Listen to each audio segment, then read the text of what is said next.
নমস্কার, দেখছেন কলকাতা টিভি। আপনাদের সঙ্গে রয়েছে আমি অভিক। শুরু করছি সংবাদ সারাদিন। আর প্রথমেই যে খবরের দিকে নজর রাখবো, নিউ টাউনে ট্রলি ব্যাগে এক বৃদ্ধের দেহ উদ্ধারের ঘটনা ঘটেছিল এবং সেই ঘটনাতেই এবার গ্রেফতার করা হলো একজনকে, আটক করা হয়েছে দুজনকে। পটাশপুর থেকে তাদেরকে গ্রেফতার করা হয়েছে। আমরা এই নিয়েই কথা বলবো। সুমন শিকদার আমাদের সঙ্গে এই মুহূর্তে টেলিফোনে রয়েছেন প্রতিনিধি।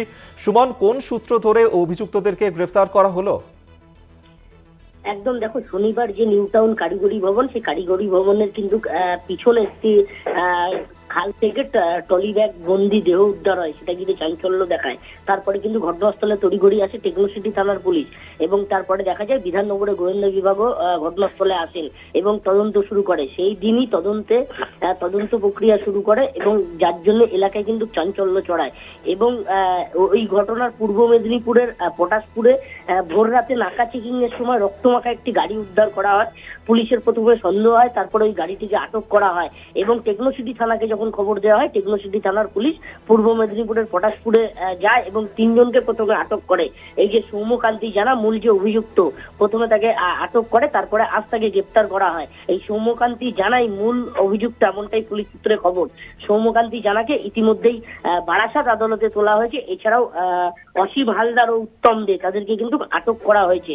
তাদেরকে জিজ্ঞাসাবাদ করা হচ্ছে যে এই ঘটনার পিছনে কে বা কারা জড়িত, এছাড়াও কি কারণে এই যে নিউ টাউনে যে ট্রলি ভর্তি যে দেহ উদ্ধার, সেই যে সুবোধ সরকার, যেটা পুলিশ জানতে পেরেছে সুবোধ সরকার সোদপুরের বাসিন্দা, তাকে কি জন্য নৃশংসভাবে হত্যা করা হলো, সেই সব বিষয়ে কিন্তু জিজ্ঞাসাবাদ করা হচ্ছে। যেমন একদিকে মূল অভিযুক্ত সৌম্যকান্তি জানাকে ইতিমধ্যেই বারাসাত আদালতে তোলা হয়েছে। এই অসীম হালদার এবং উত্তম দেকে তাদের পুলিশ নিজেদের হেফাজতে নিয়ে জিজ্ঞাসাবাদ করছে।